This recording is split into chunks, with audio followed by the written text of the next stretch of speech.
This one is going to talk about the actual diet phasing, right? It's going to talk about the foods that's not recommended versus foods that are recommended for folks that have IBS. So basically here, there's 3 phases in the FODMAP diet. First phase is elimination, the second phase is reintroduction, and the third phase is personalization. So what will happen is in the elimination process, it's commonplace for folks with IBS to eliminate the foods that serve as triggers. Well, actually, in this process, you're eliminating basically all high FODMAP foods. As you can see in this here, diagram, or in this table rather, you're seeing fruits, you're seeing certain vegetables, grains, legumes, nuts, basically all of these foods that are not recommended in the top portion, right? Not recommended, all of that is gonna come out of your diet. Once those foods are taken out of your diet, right? Once you've, gotten, the foods that are recommended for you to take,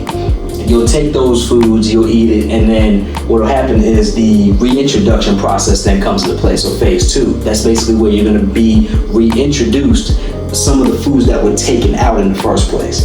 So some of the, fruits, veggies, grains, things like that, they're gonna be reintroduced into your diet. And the reason why that happens is, the goal is to see which of those foods act as triggers for those that have IBS. That may be, worsened symptoms, abdominal pain, cramping, diarrhea, constipation, the like. Personalization then comes into play. That's phase 3. So a personalized diet of sorts is essentially what's going to come after that, right? So all the foods that serve as triggers for your IBS, you're going to be told usually by a doctor to avoid those foods.